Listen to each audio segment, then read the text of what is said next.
Vamos a orar para traer la palabra de hoy.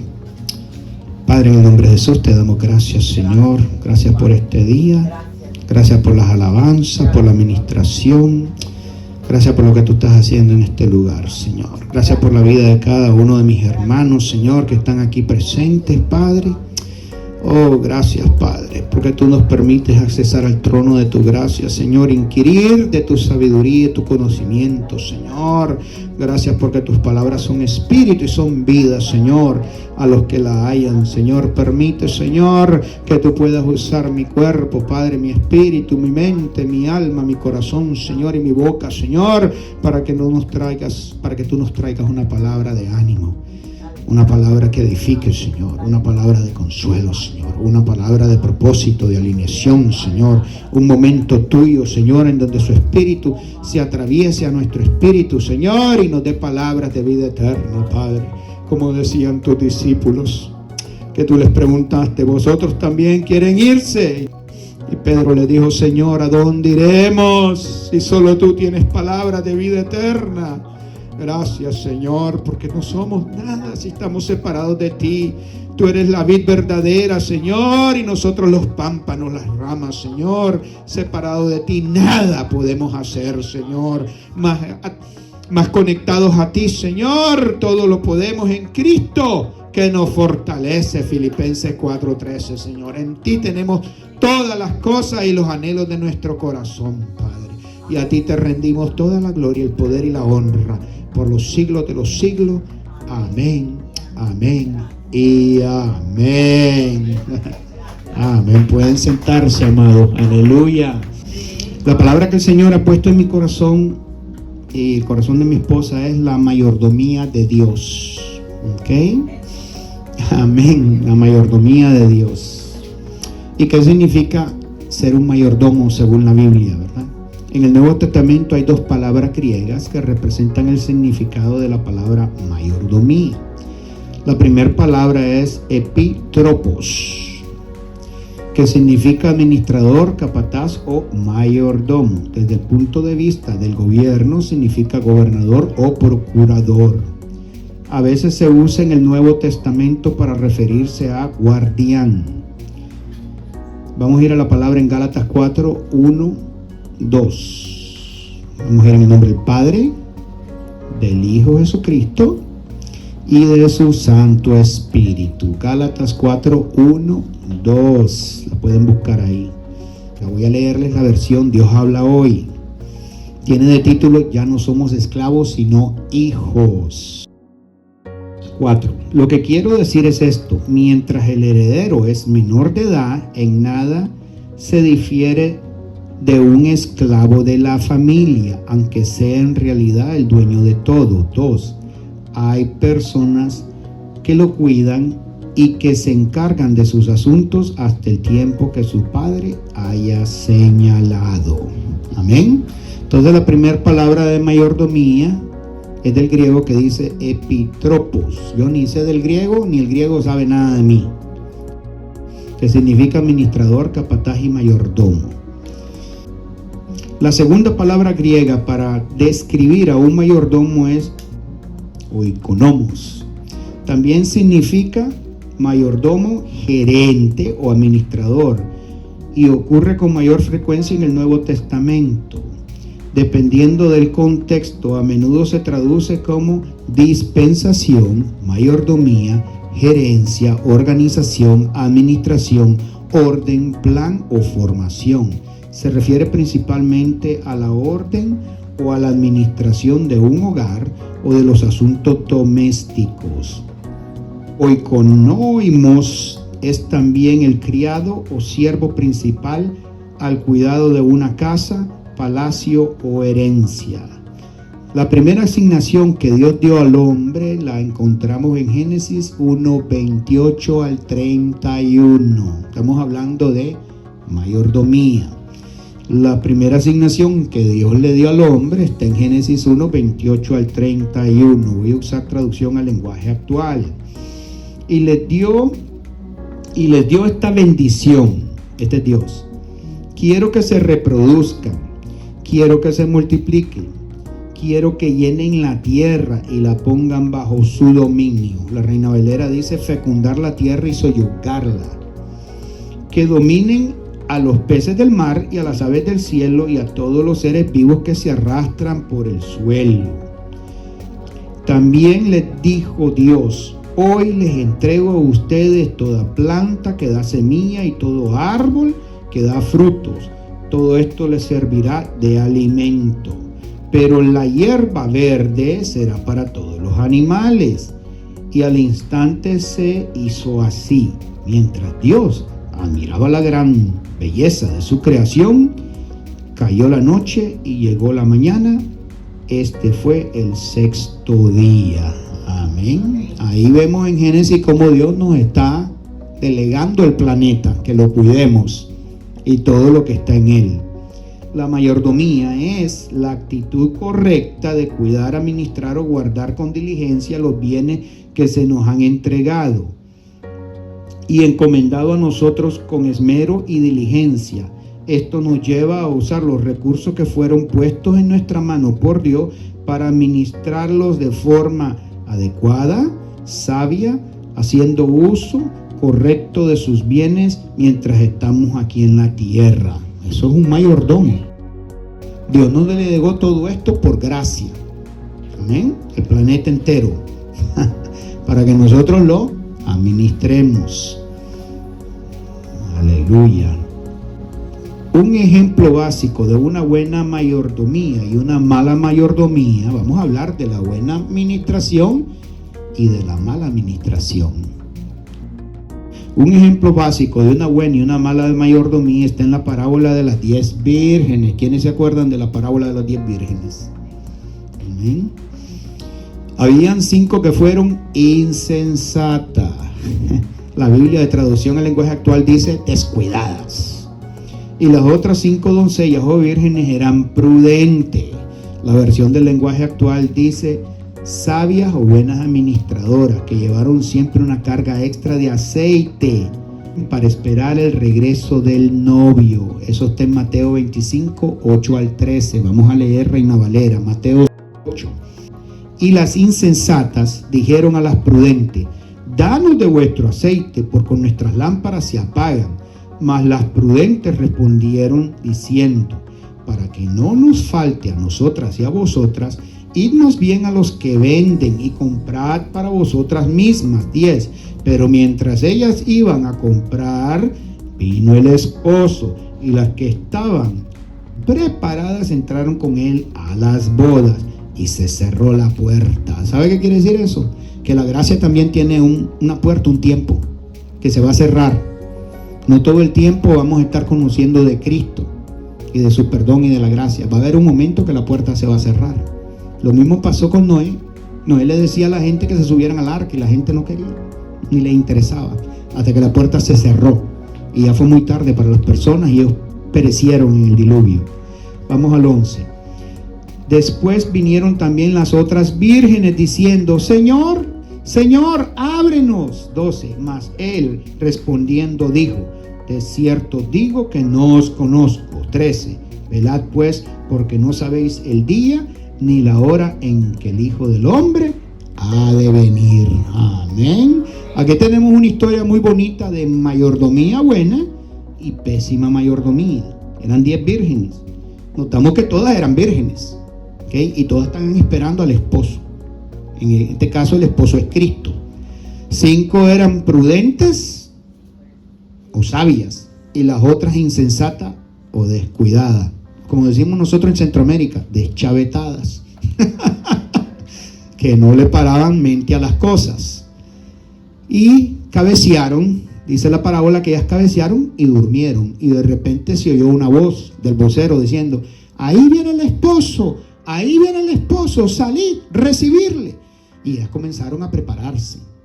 Pero las insensatas le faltaba aceite.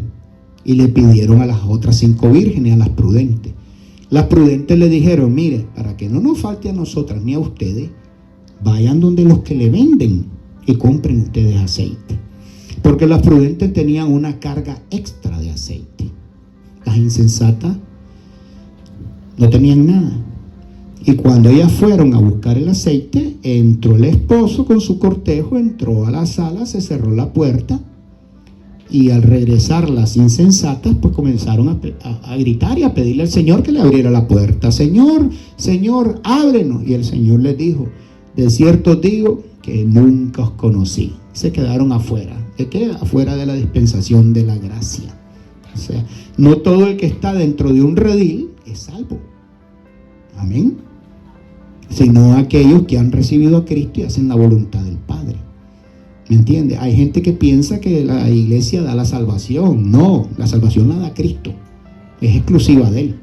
Amén. No porque todo el mundo usted lo vea en una iglesia quiere decir que todos están salvos. Amén. Por eso ahí se aplica la parte donde Jesús dice que por sus frutos los conoceréis. Amén. Generalmente el que es hijo da fruto de hijo, de honrar a su padre. Vamos a ir a la palabra en Primera de Reyes 3, 13 al 15. Estamos hablando de mayordomía bíblica. Vamos a ir a Primera de Reyes 3, 3 al 15. Vamos a ver un excelente mayordomo, un tremendo manager. Tengo la traducción al lenguaje actual, usted puede usar la que usted quiera. También lo que voy a leer se encuentra en Segunda de Crónicas 1, del 1 al 13, pero yo voy a leer Primera de Reyes 3, del 3 al 15. 3. Salomón amaba a Dios, este es el rey de Israel, y seguía las instrucciones que le había dado su padre David. Sin embargo, ofrecía sacrificios y quemaba inciensos en los pequeños santuarios. La Reina Valera dice que ofrecía holocaustos en los lugares altos, porque los israelitas conocieron a Dios como el Dios de la montaña. Así fue como lo conocieron. ¿Sí? Muchas de las manifestaciones de Dios se daban en los montes. Los 10 mandamientos en el monte. El sacrificio que Abraham hizo por su hijo y que iba a matar a Isaac fue en un monte. ¿Sí? Entonces Dios, la revelación que ellos tenían de Dios es en los lugares altos. Ellos adoraban en las montañas, en los montes. El 4 dice: el santuario más importante de todos estos estaba en Gabaón. Un día el rey fue allá y ofreció muchos sacrificios. La Reina Valera dice que ofreció 1000 holocaustos. 5. Esa noche Salomón la pasó en Gabaón. Mientras dormía, Dios se le apareció en un sueño y le dijo: pídeme lo que quieras, yo te lo daré. Wow. ¿Te parece que el Señor estaba feliz con los holocaustos que le había presentado Salomón? 6:7. Salomón contestó: Dios mío, tú amaste mucho a mi padre David y fuiste muy bueno con él, porque él te sirvió fielmente. Fue un buen rey y te obedeció en todo. La Reina Valera dice: tú hiciste gran misericordia a tu siervo David mi padre, porque él anduvo delante de ti en verdad, en justicia y con rectitud de corazón para contigo. Seguimos leyendo traducción actual. Además, permitiste que yo, que soy su hijo, reine ahora en su lugar, pero yo soy muy joven y no sé qué hacer. La Reina Valera dice en el 7: y no sé cómo entrar ni salir, porque los reyes tenían escolta cuando entraban y salían en los salones. 8 y 9 de traducción actual. Y ahora tengo que dirigir a tu pueblo, que es tan grande y numeroso. Dame sabiduría para que pueda saber lo que está bien y lo que está mal. Sin tu ayuda yo no podría gobernarlo. La Reina Valera dice en el 9: da pues a tu siervo corazón entendido para juzgar a tu pueblo y para discernir entre lo bueno y lo malo, porque ¿quién podrá gobernar este pueblo tan grande? Vamos al lenguaje actual. 10.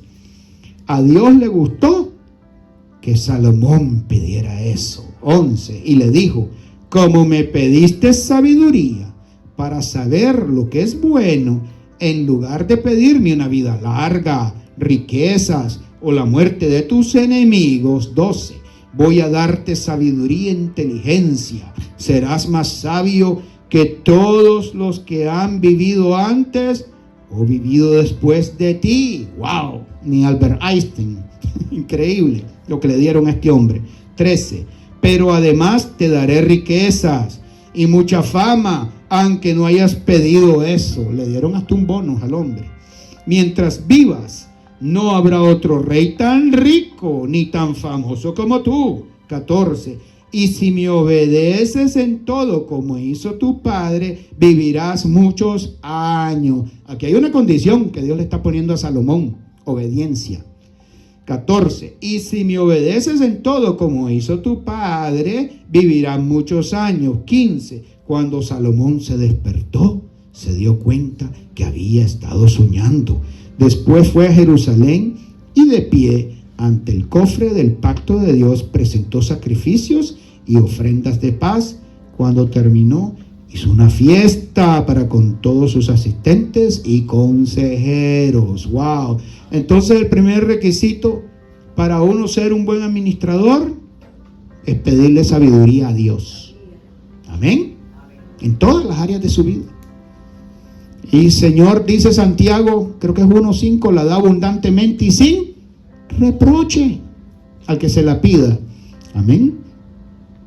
Salomón no solo recibió sabiduría para gobernar y ser un buen mayordomo, sino que recibió 3 bonos adicionales que fueron larga vida, riquezas, fama y victoria sobre sus enemigos. Perdón, recibió 4 bonos. Amén.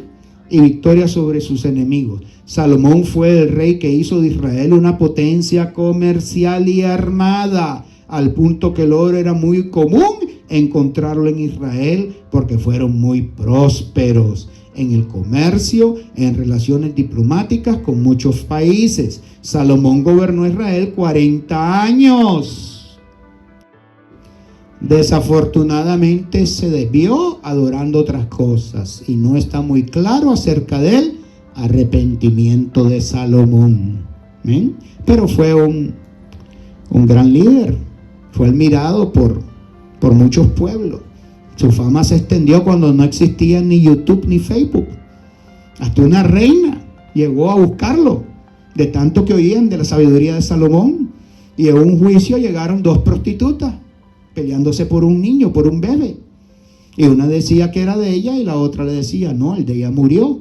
Entonces, como Salomón no sabía a quién de las 2 creerle, le dijo al guardia que agarrara al niño, al bebé, y sacara la espada y lo partiera en 2, en mero juicio.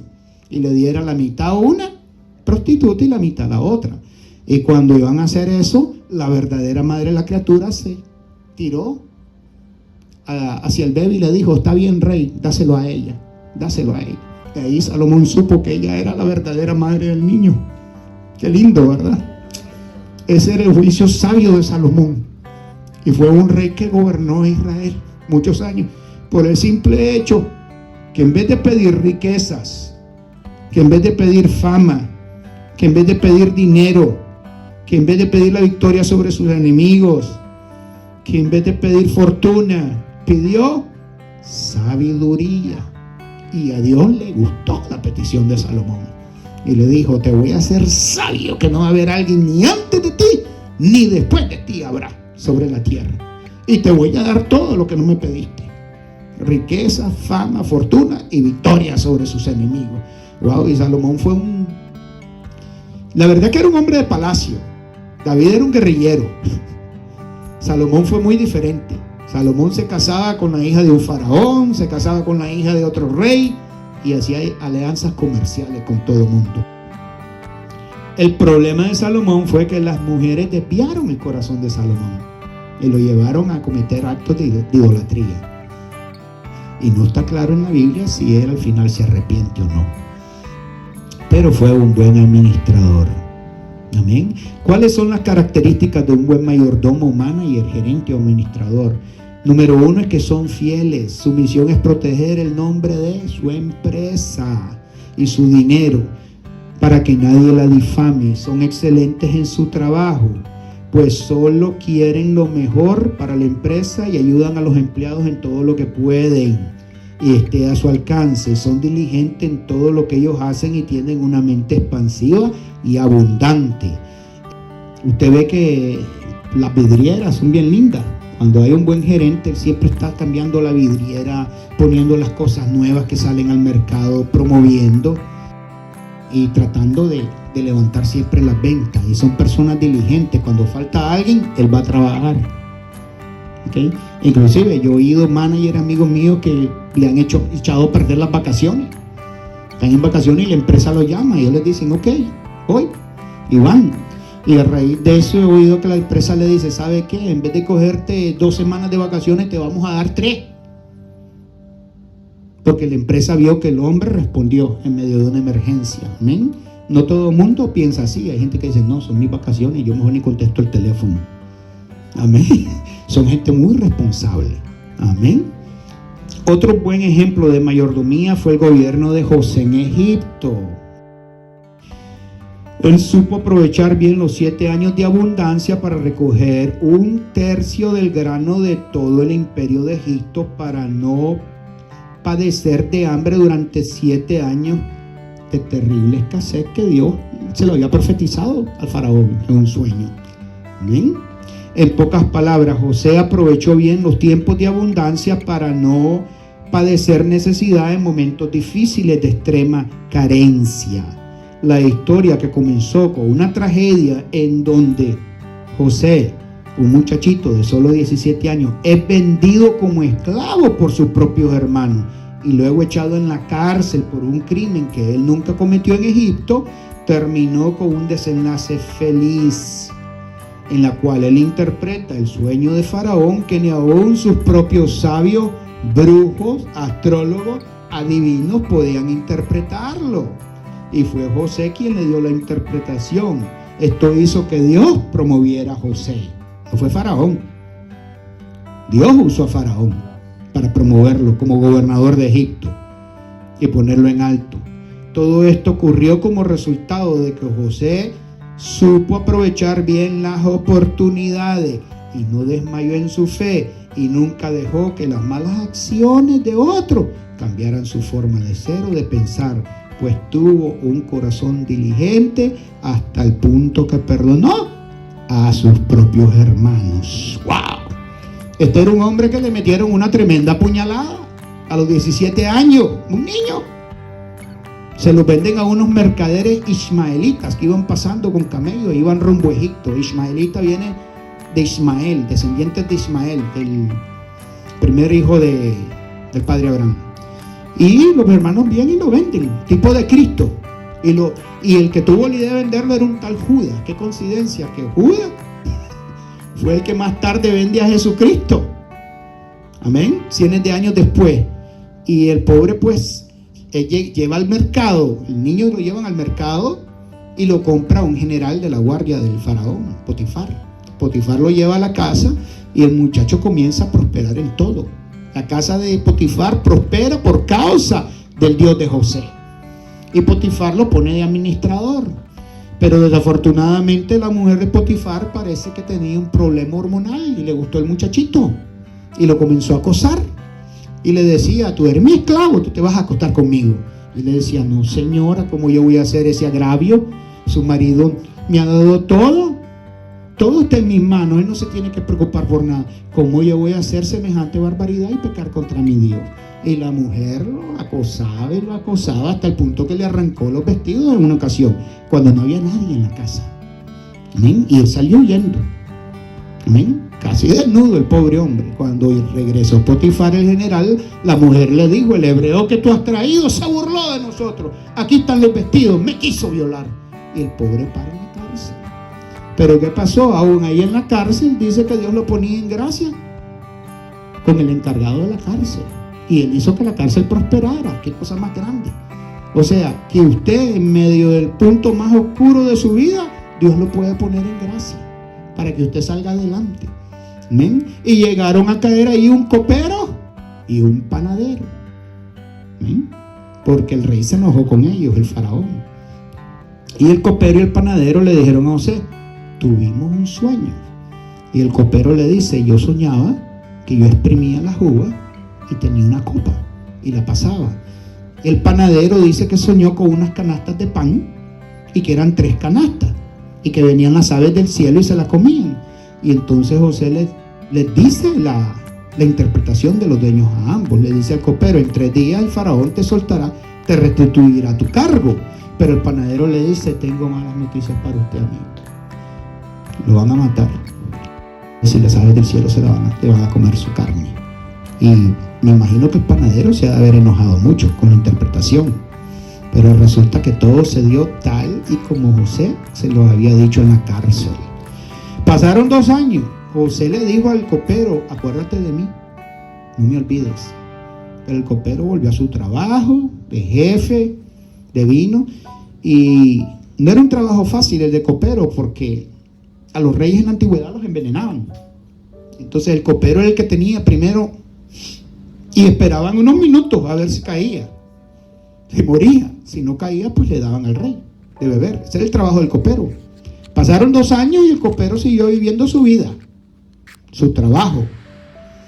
Y resulta que un día vino un sueño que atormentó a Faraón, que soñó con 7 espigas robustas y 7 espigas marchitas, y las marchitas se comían a las robustas, y después las marchitas estaban bien feas.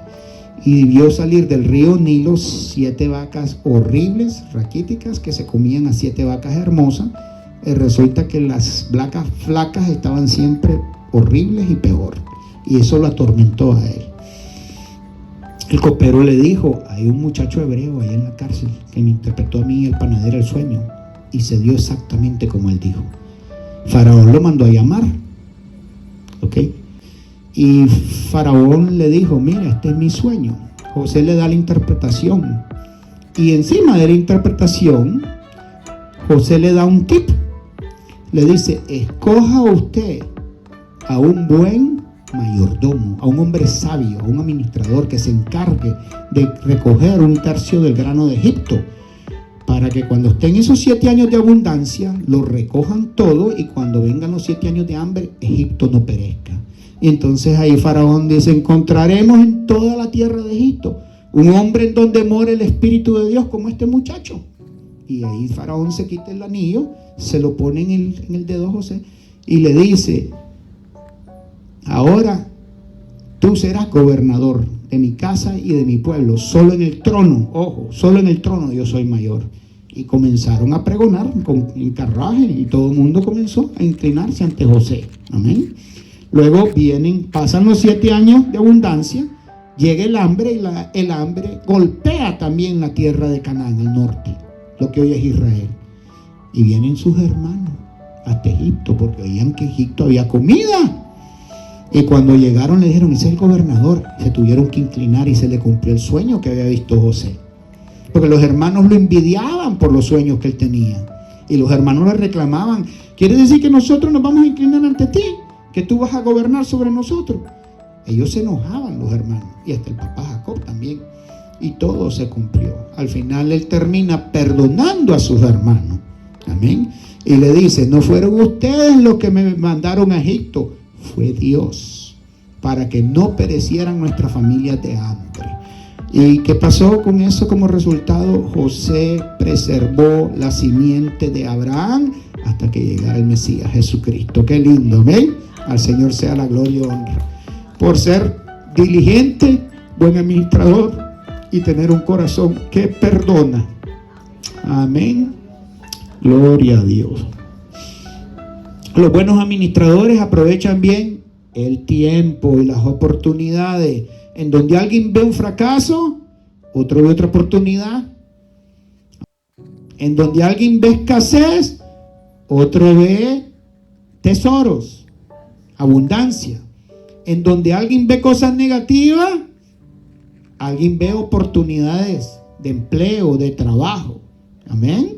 Fue lo que le pasó a los japoneses en la Segunda Guerra Mundial, después que le cayeron 2 bombas atómicas. Ellos quedaron devastados. Ellos se iban a fábricas que estaban hasta sin techo, arruinadas, y le decían a los americanos: tráiganme los juguetes, nosotros los vamos a hacer mejores. Denme el carro, nosotros lo vamos a hacer mejores. De hecho, el japonés no ha inventado nada, sino que ha tenido disciplina en su vida y han sido buenos administradores con su tiempo. Y ellos hacen buenas cosas. Hoy en día ellos se caracterizan por ser una potencia. Pero si usted va a Japón, Japón no tiene recursos. Ahí no hay hierro, ahí no hay nada. Todo lo tienen que importar. Hoy en día las fábricas las tienen aquí en Detroit, de automóviles. Y así se ahorran millones en cuestiones de aduana y de impuestos y de envío. Entonces, ese es un ejemplo de disciplina, de un pueblo que estaba devastado en el piso. Ellos se dieron cuenta que ir en contra de Estados Unidos fue un grave error. Y hoy en día en las entrevistas que le hacen a viejitos japoneses dicen que fueron mal guiados, que los guiaron mal. Y ellos entendieron que para salir de abajo tenían que trabajar y esforzarse si ellos querían superarse. Y de hecho las compañías más grandes que hay, Kawasaki, Sony, Toyota, son gente que no habían inventado nada, que cogieron un producto, lo modificaron, lo arreglaron, lo hicieron mejor. Ellos tienen un refrán que dicen que hay que tener una mente Kaizen en japonés. Kaizen es una mente que usted agarra algo y de ese algo usted hace algo mejor, una mente innovadora. No creo que esa palabra tenga traducción al español, pero me gustó lo que ellos dicen. Dicen hay que tener una mente Kaizen, o sea, una mente de renovación, de constante cambio. Amén. Parecido a lo que decía Darwin en su libro de las especies. No son las más fuertes las que sobreviven a los cambios, sino las más inteligentes que se adaptan. Y eso es cierto, es una gran verdad. Amén. Los japoneses no son inteligentes ni fuertes, usted lo ve, son chiquitos así, pero son disciplinados y se adaptaron al cambio. Y por eso han salido adelante. Vamos a ir a 2 de Pedro 1, 3 al 11 para ver qué Dios nos quiere decir. 2 de Pedro 1, 3 al 11. Partícipes de la naturaleza divina. 3. Como todas las cosas, estoy leyendo Reina Valera, como todas las cosas que pertenecen a la vida y a la piedad nos han sido dadas por su divino poder mediante el conocimiento de aquel que nos llamó por su gloria y excelencia. 4. Por medio de las cuales nos ha dado preciosas y grandísimas promesas, para que por ellas llegases a ser partícipes de la naturaleza divina. Oiga, usted tiene una nueva naturaleza dentro de usted, habiendo huido de una corrupción que hay en el mundo a causa de la concupiscencia. ¿Qué es concupiscencia? Malos deseos. Eso todos los tenemos en el cuerpo. 5. Vosotros también, poniendo toda diligencia, por esto mismo añadid a vuestra fe virtud, a la virtud conocimiento. Wow. 6. Al conocimiento dominio propio, al dominio propio paciencia, y a la paciencia piedad. 7. A la piedad afecto fraternal, y al afecto fraternal amor. 8. Porque si estas cosas están en vosotros y abundan, no os dejarán estar ociosos ni sin fruto en cuanto al conocimiento de nuestro Señor Jesucristo. El conocimiento de Cristo es importante, amén. 9. Pero el que no tiene estas cosas tiene la vista muy corta, no tiene visión, es ciego, habiendo olvidado la purificación de sus antiguos pecados. 10. Por lo cual, hermanos, tanto más procurad hacer firme vuestra vocación y elección, porque haciendo estas cosas no caeréis jamás. 11. Porque de esta manera os será otorgada amplia y generosa entrada en el reino eterno de nuestro Señor y Salvador Jesucristo. Aquí Pedro nos dice que es importante tener conocimiento en las cosas de Dios. Amén. Y que hay que tener, añadirle a eso, dominio propio, paciencia, piedad, afecto fraternal, amor. Amén. Para nosotros ir prosperando en la vida. Porque la primer mayordomía, ¿cuál es? La de su persona. Esa Esa es la primera mayordomía de su propia vida. ¿Amén? Yo no puedo ministrar algo ajeno si soy indisciplinado con mi vida. Si llego 15 minutos tarde al trabajo y me quiero ir 5 minutos temprano. ¿Cómo me van a promover? Las empresas cuando promueven es porque ven alguna cualidad en ciertos empleados. Amén. Porque ven disciplina, ven cierto orden. Amén. Vamos a ver las parábolas de los talentos, porque estamos hablando de administración, de ser buenos administradores. ¿De qué? De nuestra vida, de nuestro tiempo, de nuestra vida espiritual. Amén. Mateo 25, 4 al 30, parábola de los talentos. 14, porque el reino de los cielos es como un hombre que yéndose lejos, llamó a sus siervos y les entregó sus bienes. 15, a uno dio 5 talentos, a otro 2, y a otro 1, a cada uno conforme a su capacidad. Estoy leyendo el Reina Valera. Y luego se fue lejos. 16, y el que había recibido 5 talentos fue y negoció con ellos y ganó otros 5 talentos. O sea, los puso en moción, la inversión que le dio su amo. 17, asimismo el que había recibido 2 ganó también otros 2. Wow.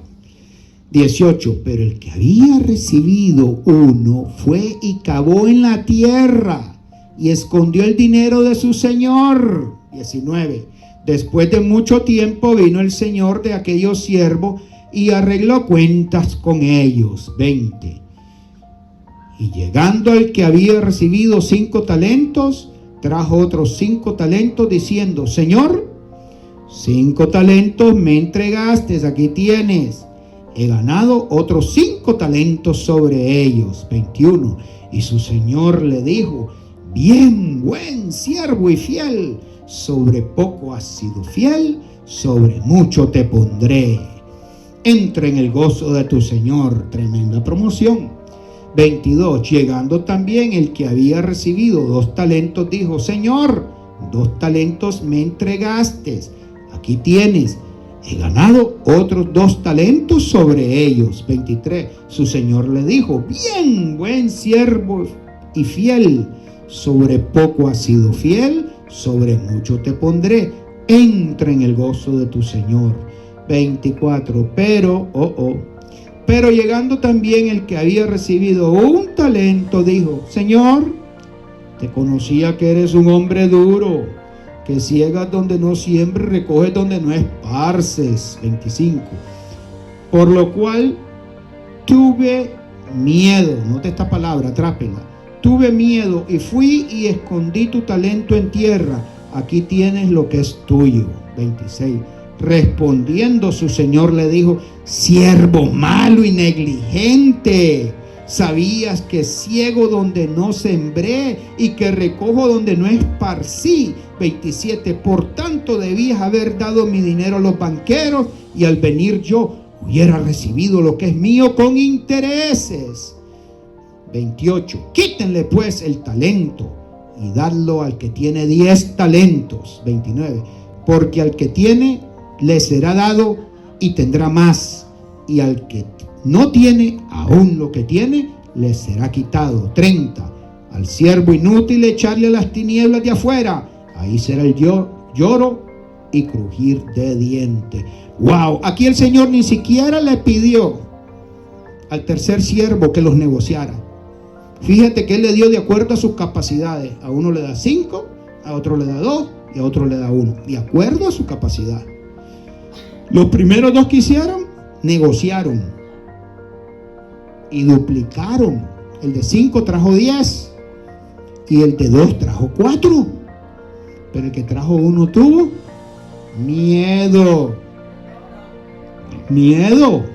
Lo enterró, lo escondió. Y cuando vino el Señor le dice, aquí está lo que es tuyo. Y el Señor se enojó y lo echó fuera. Amén. Donde es las tinieblas y el crujir de dientes. ¿Qué nos relata la parábola? De que así como hay personas que son diligentes en su vida económica, así tenemos nosotros también que ser diligentes en nuestra vida espiritual. No podemos tener desbalance. ser diligente solo en lo económico y dejar a Dios a un lado, o ser diligente solo en lo espiritual y dejar lo material a un lado. Tenemos que tener balance. Amén. Y eso se logra teniendo una vida de disciplina, acercándose al Señor y pidiéndole ¿qué? Como hizo Salomón, sabiduría para administrar primero ¿qué? Nuestra propia vida con el Señor. Amén. Amén. La doctrina bíblica de la mayordomía define la relación del hombre con Dios, identifica a Dios como el dueño y al hombre como el administrador. Dios convierte al hombre en su colaborador para administrar todos los aspectos de nuestra vida. El apóstol Pablo lo explica mejor diciendo: porque nosotros somos colaboradores de Dios y vosotros sois labranza de Dios, edificio de Dios. Eso está en 1 Corintios 3:9. A partir de este concepto podemos valorar no solo nuestras posesiones, sino lo que es más importante, nuestra propia vida espiritual y nuestra relación con Cristo. En esencia, la mayordomía bíblica define nuestro propósito en este mundo que Dios mismo nos ha asignado. Es nuestra oportunidad dada por Dios el unirnos con Él en su mundo y en el mover redentor eterno, compartiendo su mensaje de salvación con los demás. Mateo 28, 19, 20. O sea que tenemos una asignación. Amén. De dar por gracia, lo por gracia se nos dio a otros. De compartir a Cristo con otros que no lo conocen. De apoyar a una persona en un momento de crisis. Y tal vez usted no puede ayudarle porque la persona le hacen falta, qué sé yo, $1,000, $2,000, pero usted puede orar por esa persona y decirle: mamita, vamos a orar para que te parezca ese dinero. Amén. O vamos a orar para que Dios te dé sabiduría en esa decisión.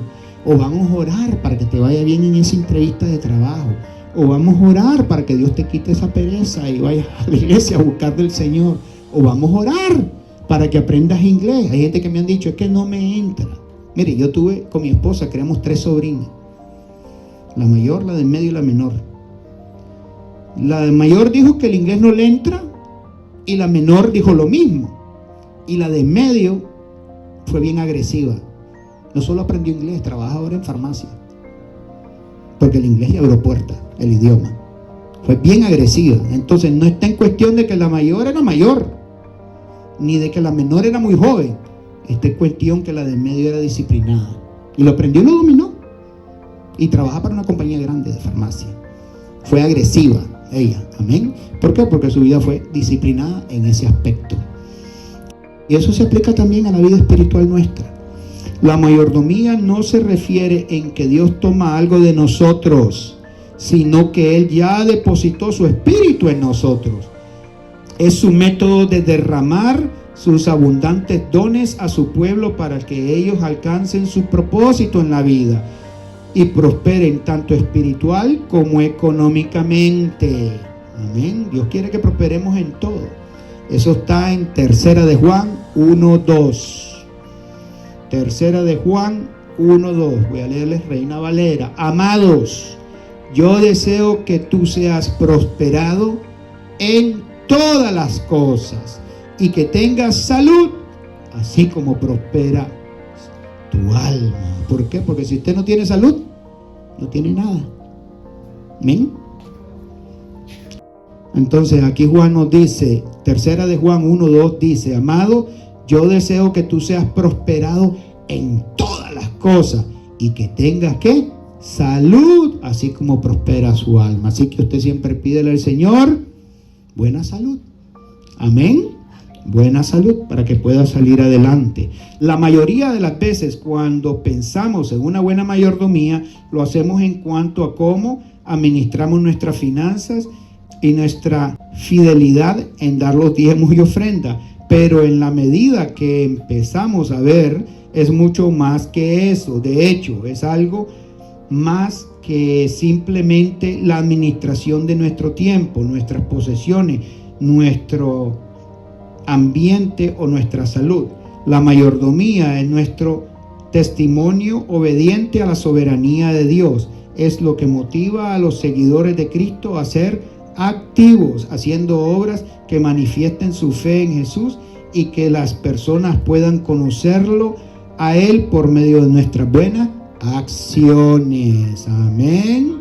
Cuando usted quiera que alguien conozca a Cristo, ya las palabras no sirven de nada. Vivimos en una sociedad que ya se cansó de palabras. Usted puede hablar bonito. Hasta los ateos te dicen Dios te bendiga. Hoy en día. Así que ¿cómo refleja usted a Cristo? Con buenas acciones, con su buen testimonio, con su manera de hablar. Si usted decía palabritas soeces, groseras o pesadas, pues ya no las diga más. Si usted reaccionaba feo a una situación, bájese un poquito y tranquilícese. Y si tiene que pedir disculpas, pídala. Si tiene que pedir perdón por algo, pídala. No es de cobardes pedir perdón, es de gente valiente. O sea, reconocer que usted se equivocó.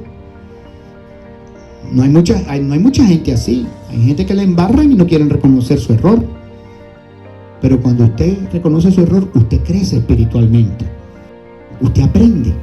Y usted dice, esa metida de pata que di, no la voy a volver a dar. Y usted prospera. Su mente cambia. Su perspectiva cambia. Usted se expande. No solo en lo material, en lo espiritual, en lo económico, en todas las áreas de su vida. En su salud. Si usted sabe que le cae mal el chile, pues no se lo coma. ¿Por qué? Porque usted cuida de su salud. Ese es el caso mío. Amén. La pregunta final entonces es la siguiente. Si el Señor es el Señor de mi vida y yo soy su mayordomo, ¿estoy utilizando bien los recursos que Cristo me dejó aquí en la tierra? ¿Estoy utilizando bien? ¿Estoy sacando tiempo para buscarlo a Él? ¿Estoy sacando tiempo para leer de su palabra? ¿Estoy sacando tiempo para tener conversación y comunión con Él? Amén. Esa sería la pregunta.